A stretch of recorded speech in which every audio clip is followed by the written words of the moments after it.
Hello listeners, आज मैं आपके पास एक नई कहानी लेकर आई हूँ, मेरे हमसफ़र।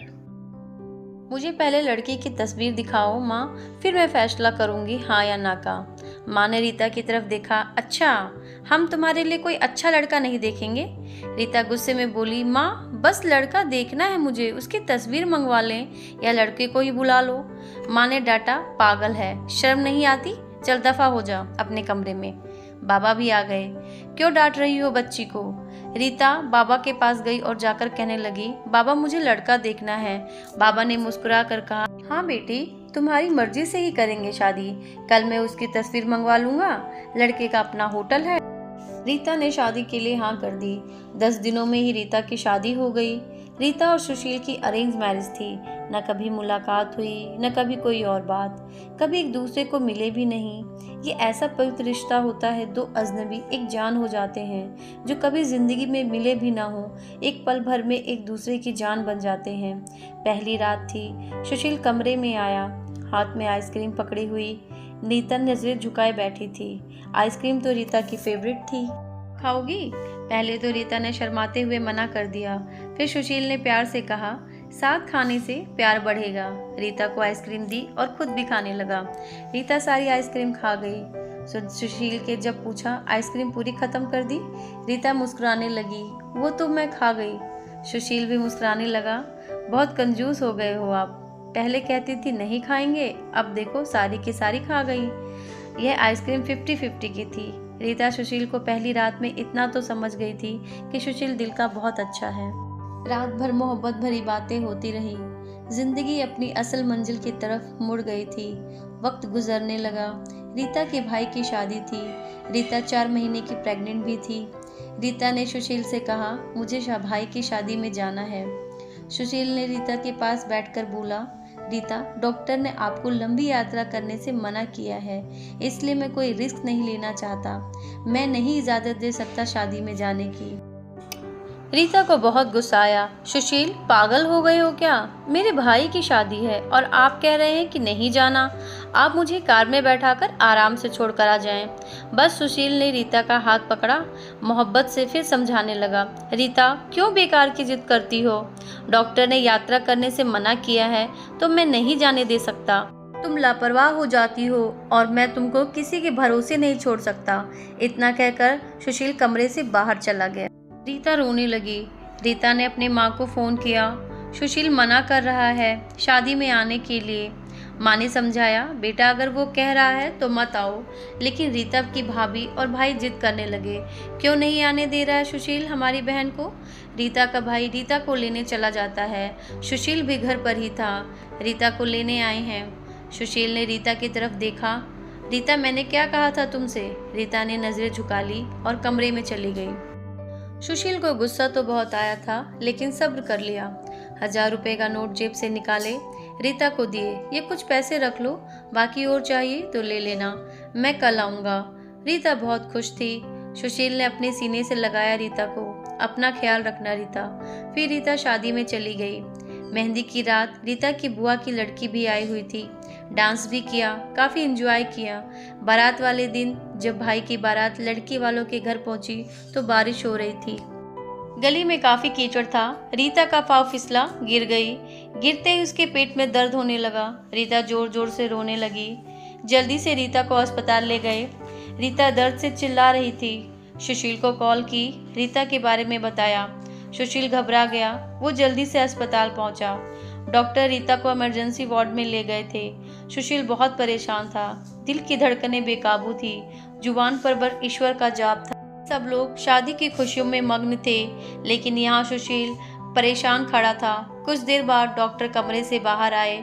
उन्होंने सॉरी कहते हुए बताया, आपका बच्चा मर चुका है। सुशील बेजान सा होकर कुर्सी पर बैठ गया।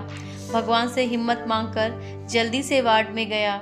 रीता रो रही थी। सुशील को देखकर मुंह मोड़ लिया। सुशील पास बैठ गया, सर पर हाथ फेरने लगा। अच्छा चल चुप कर मेरी सोनी, रोना बंद कर, बस ऊपर वाले की यही मर्जी थी। रीता फूट फूट कर रोने लगी। सुशील, मुझे माफ़ कर दो, मुझसे गलती हो गई। सुशील ने आंसुओं से भीगी हुई पलकों को चूम लिया। अरे बस बस मेरी जान, रोते नहीं हैं, बस ऊपर वाले की मर्जी थी, चुप हो जाओ। रीता खुद को गुनहगार समझ रही थी, अपने बच्चे और सुशील का। सुशील रीता का सर अपनी गोद में रख लेता है।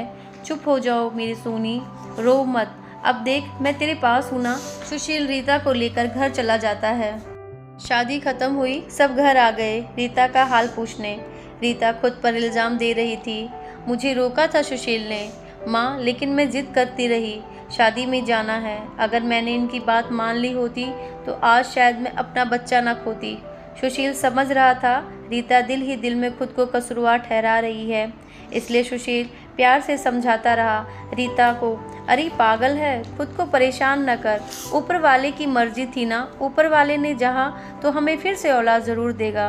रीता सुशील की आंखों में देख रही थी, सुशील आप इतने अच्छे हैं, मुझे डांटा नहीं, आपने कुछ कहा भी नहीं। सुशील ने लंबी सांस ली, मुस्कुरा कर बोला, जब तुमने मेरी बात ही नहीं मानी तो अब कुछ कहने का क्या फ़ायदा। रीता समझ रही थी सुशील का खामोश गुस्सा। 1 साल बाद फिर ऊपर वाले ने उनको बेटा दे दिया।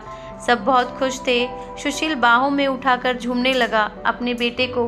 रीता बेड पर लेटी सुशील की आंखों में बेटे की मोहब्बत से निकलते आंसू देख रही थी। जिंदगी में अच्छे दिन आते हैं, लेकिन अक्लमंद वही होता है जो खुद को हालात में ढाल लेता है। सुशील के 2 भाई थे जो सुशील से अमीर थे। उन दोनों भाइयों का अपना अच्छा खासा बिजनेस था, लेकिन सुशील का छोटा सा होटल था जिससे बस गुजारा हो रहा था। रीता ने जिद की, सुशील बच्चे को गर्मी लगती है इसलिए ये बहुत रोता है, मुझे कमरे में एसी लगवा दें।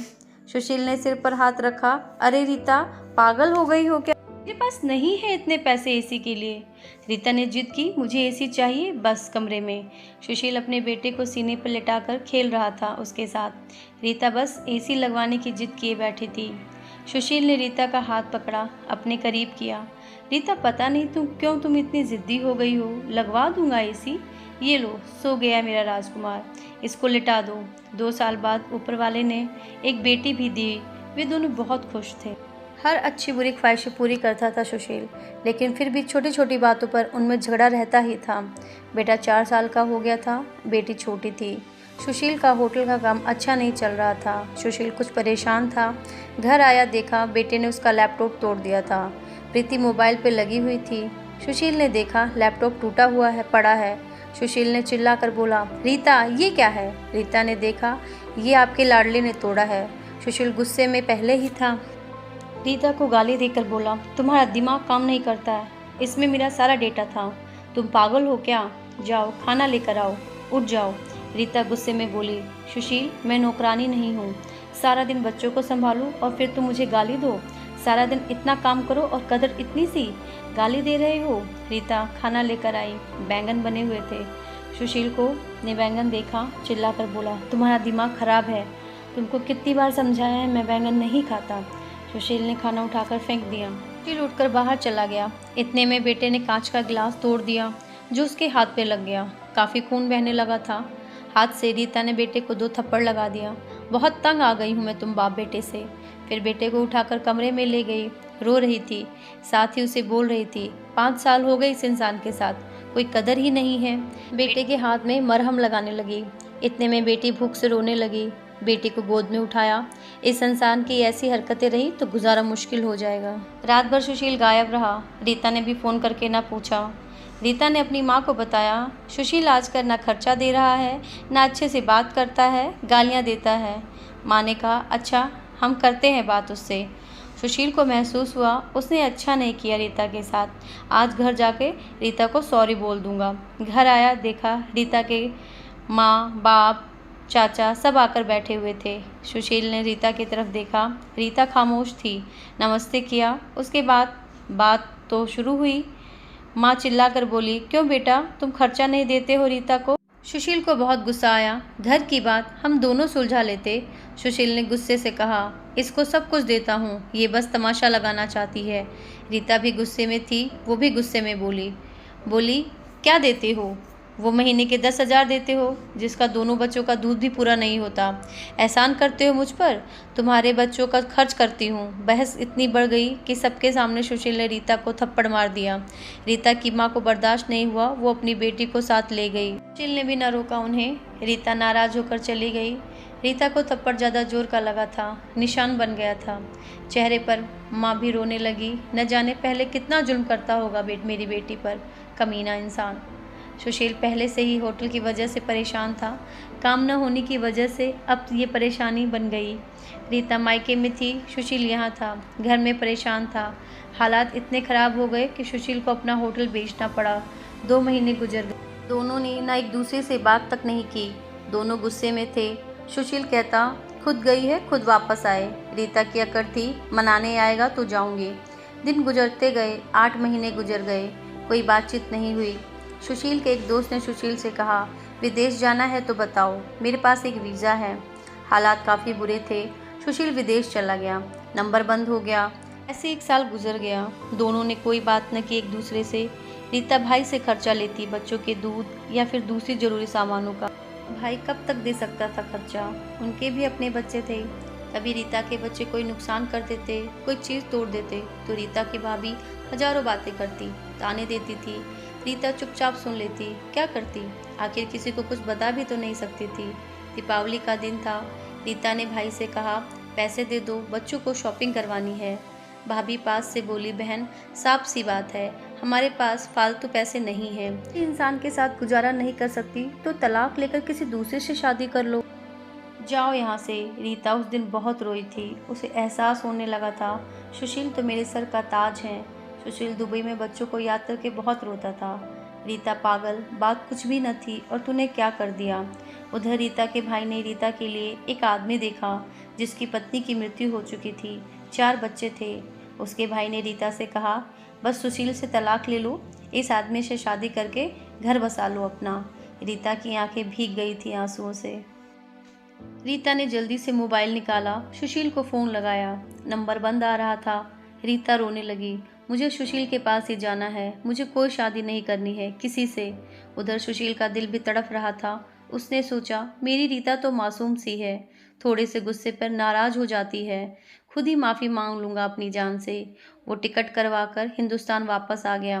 रीता रो रो कर भगवान से अपने पापों और अपनी गलतियों की माफ़ी मांग रही थी कि ऊपर वाले मुझे माफ़ कर दे, मुझे मेरा सुशील वापस कर दे। रीता रात भर रोती रही। सुबह बेटे को नाश्ता करवा रही थी कि दरवाजे पर घंटी बजी। भाभी ने दरवाज़ा खोला, सामने देखा सुशील खड़ा था। रीता की नज़र पड़ी सुशील पर, हाथ से दूध का कप छूट गया। नंगे पांव दौड़ते हुए जाकर सुशील के सीने से जा लगी, चीख चीख कर रोने लगी, सुशील मैं बहुत प्यार करती हूँ तुमसे। सुशील के पांव पकड़ लिए, मुझे माफ़ कर दो सुशील। सुशील ने रीता का माथा चूमा, आंसू साफ किया। तुम भी मुझे माफ़ कर दो मेरी जान, मैंने गुस्से में ज़्यादा बोल दिया था। बच्चों को सीने से लगाकर प्यार करने लगा। रीता ने भाई और भाभी की आंखों में आंखें डालकर गर्व से बोली, मेरा परमेश्वर, मेरा हमसफ़र, मेरे पास आप लोगों का बहुत बहुत धन्यवाद। वो सुशील के साथ घर वापस आ गई। दोनों खुशी से सब बातें भूलकर जीने लगे। लेकिन वो इस समाज को इतना बताए कि जज्बात में जुदा हो जाना बहुत आसान है, लेकिन जुदा होकर जीना बहुत मुश्किल है। जो दर्द एक हमसफ़र महसूस कर सकता है वो कोई नहीं समझ सकता। गलत फ़ैसला लेकर ज़िंदगी बर्बाद न करें, ये सब वक्त के साथ बदल जाता है। हाँ, अगर नहीं बदलता तो हमसफ़र। अगर कोई नाराज़ है या घमंड में है तो जाओ मना लो, राज़ी कर लो एक दूसरे को, इससे पहले कि फिर देर हो जाए। अगर मेरी कहानी किसी एक के दिल में भी घर कर गई हो तो मेरा मकसद पूरा हो जाएगा। आजकल छोटी छोटी बातों पर घर उजड़ रहे हैं, अगर थोड़ी बर्दाश्त कर लें तो ऐसे घर ना उजड़ें। My video, please like, share and comment.